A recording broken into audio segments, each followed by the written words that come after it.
सर्वप्रथम मी व्यासपीठावरती आलेले माझे सर्व मित्र यांचे मी आभार मानतो. खास करून आमिर खान यांना मी फक्त सांगितलं की असा असा ट्रेलर रिलीज आहे आणि आमिर यायला पाहिजे. हो, त्याच्यामुळे कुठच्याही असा विचार न करता मी बघून सांगतो बिनतो असं काही न करता आमिरने तत्काळ हो म्हटल्याबद्दल मी त्यांचं आभार मानतो. मी तसेच माझे मित्र राजकुमार अभिनव जोशी, आशुतोष गोवारीकर हे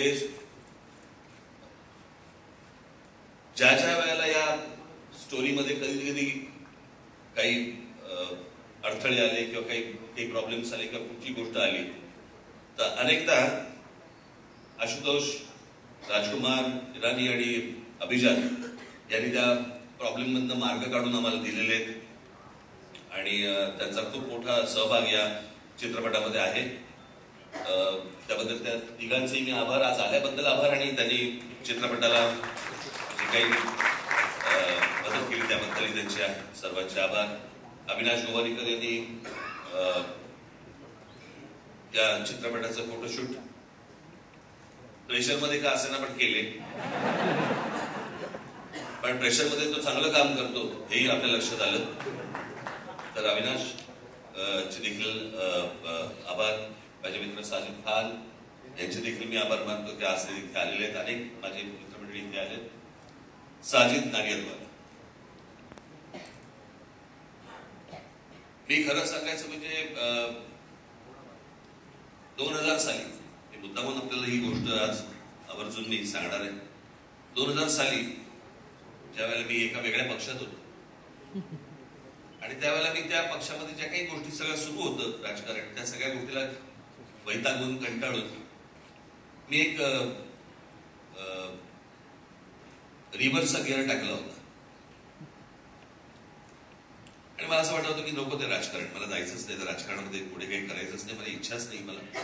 आणि मला असले काहीतरी गोंधळ बिंदळ घालून मला काही करायचं नाही, मी राजकारण हळूहळू सोडून देतो, मला कुठे धक्केही द्यायचे नव्हते, काही करायचं नव्हतं. त्यावेळेला मी साजिद नाडियादवाला आणि आम्ही अनेकदा सतत भेटायचो, बोलायचो. आपल्याला फिल्म प्रोडक्शन कंपनी सुरू करायची, मला फिल्म सुरू करायची, मला फिल्म प्रोड्यूस करायची वगैरे वगैरे. एके दिवशी मी पुन्हा राजकारणामध्ये वळण्याचं कारण हे साजिद नाडियादवाला आहेत.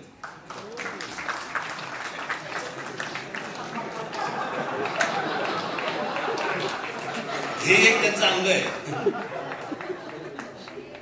नाही, त्यांनी मला फक्त एकच गोष्ट सांगितली कि राजभाई, मैं प्रोड्यूसर हूं, प्रोड्यूसर किस तरह से काम करता है मुझे मालूम है, क्या क्या करना पड़ता है मुझे मालूम है. राज ठाकरे प्रोड्यूसर बनके वो सारी चीजें करते हुए मैं देख नहीं पाऊंगा. आप जहां पे हो आप वहां पे रहो, फिल्में तो बनती रहेगी, आगे भी बनाएंगे, अभी भी बनाएंगे. आणि त्याच्यानंतर मग परत मी राजकारणामध्ये इन्व्हॉल्व झालो, परत सगळ्या गोष्टी सुरू झाल्या आणि आज इतक्या वर्षांनी आज एक प्रोडक्शन कंपनी सुरू केली. आणि प्रोडक्शन कंपनी सुरू करताना मला तेजस्विनी पंडित भेटल्या, साजिद नाडियादवाला तर होतेच, आणि या सगळ्याच्या मराठी फिल्म, मराठी चित्रपट, उत्तम चित्रपट मराठीमध्ये बनतायत. परंतु ज्या प्रकारचे इतर रिजनल फिल्म्स ज्या प्रकारच्या मोठ्या होताना दिसत आहेत त्या प्रकारे आपल्याला मराठी फिल्म देखील मोठी करणं, मोठी बनवणं ही गरजेची आहे, आवश्यक आहे असं मला आम्हाला सगळ्यांनाच वाटत होतं. आणि त्याच्यामधनं ही एक नंबर नावाचा चित्रपट आज उभा राहिला. इथे केदार शिंदे आलेत की नाही मला माहिती नाही, आलेत का केदार शिंदे? परंतु मी त्यांचे देखील आभार मानेन, कारण एक नंबर हे टायटल त्यांनी दिलं, त्यांनी सांगितलं की हा हे त्या टायटल असावं. आज इथे टीम मध्ये काम करणारे सगळ्यांनीच मेहनत घेतली. आज अजय अतुल इथे आहेत. अजय अतुल यांच्याबद्दल मी आता काय सांग, किती वर्ष आपण एकत्र काम करतोय, त्याला काय. अजय आणि अतुल यांना मी असं म्हटलं की ताक पण कळते आणि ताडी पण कळते. हा, म्हणजे चांगलं करायचंय गाणं का झिंगवालं करायचंय गाणं, दोन्ही गोष्टी त्याला पटकन कळतात. त्याच्यामुळे माझे अनेक वर्षापासूनचे मित्र आहेत ते आज या प्रोडक्शन कंपनीचे ते देखील एक साथीदार आहेत. त्याच्यामुळे त्यांचे देखील मी आभार मानतो. आज त्याचे चित्रपटाचे लेखक अरविंद जगताप इथे बसलेले आहेत. त्याचे कथा ही तेजस्विनी पंडित आणि धैर्य या दोघांची असली तरी या सगळ्या गोष्टीला एक दर्जेदार वळण आमचे लेखक अरविंद जगताप आणि आमचा विनायक पुढे विनायक चष्मा अरे उभे नमस्कार करतात लोकांना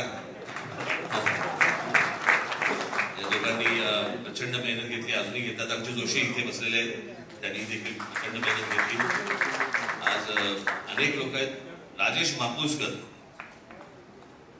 मापुसकरांना ज्यावेळेला पहिल्यांदा कथा ऐकवली एक प्रत्येकाचा एक झोन असतो चित्रपट करण्याचा एक काय म्हणतो आपण त्याला एक प्रत्येकाचा एक थॉट प्रोसेस असतो की मी या प्रकारे मी चित्रपट करेन.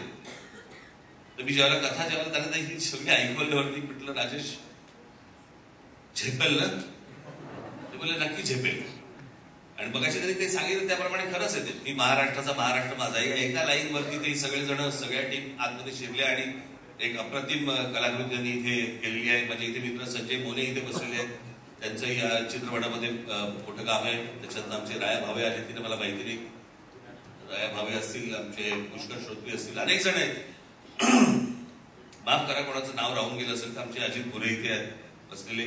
संजय मेमाणेंना मी खूप सुरुवातीपासून त्यांना खूप त्रास दिला की कशा प्रकारची कलर स्कीम पाहिजे वगैरे आणि मेमाणेंनी अर्थातच ते उत्तम योग्य आहेतच परंतु मी काही त्यांना त्रास दिला त्याबद्दल त्यांना काही त्रास झाला नसेल अशी माझी अपेक्षा आहे. अनेक लोकांना मी थोडा बहुत त्रास दिलेला आहे त्याबद्दल मी आजच्या दिवशी मी जरा दिलगिरी व्यक्त करतो. नंतर सांगू नका.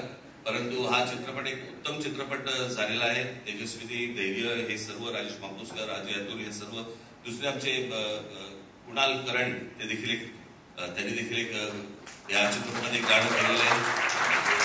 त्यांचे देखील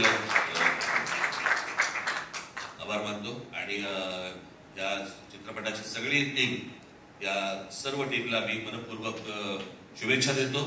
मराठीमधली आजपर्यंतची सगळ्यात मोठी ब्लॉकबस्टर चित्रपट हा ठरू दे अशी एक आशा अपेक्षा बाळगतो. झीने आम्हाला जी साथ दिली सुभाषचंद्र गोयल यांच्याकडे मी जेव्हा गेलो त्यावेळेला त्यांनी तात्काळ हो म्हणून सांगितलं आणि हा चित्रपट आज झीने आज हातामध्ये घेतलाय. सगळ्या गोष्टी आज झी करताय झी स्टुडिओज करतायत त्याबद्दल त्यांचे देखील मी आभार मानतो.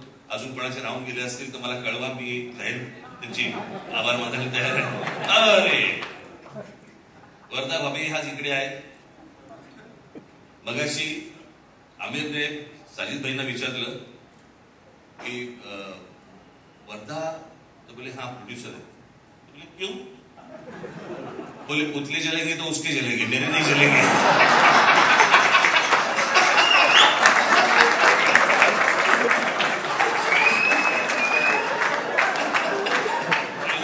ट्रेलर देखने के बाद पुतले जलेंगे तो उसके जलेंगे मेरे नहीं जलेंगे. तो वर्धा भाभी तुमचे देखील मनपूर्वक आभार. सगळ्या अख्ख्या टीमचे आभार. धन्यवाद.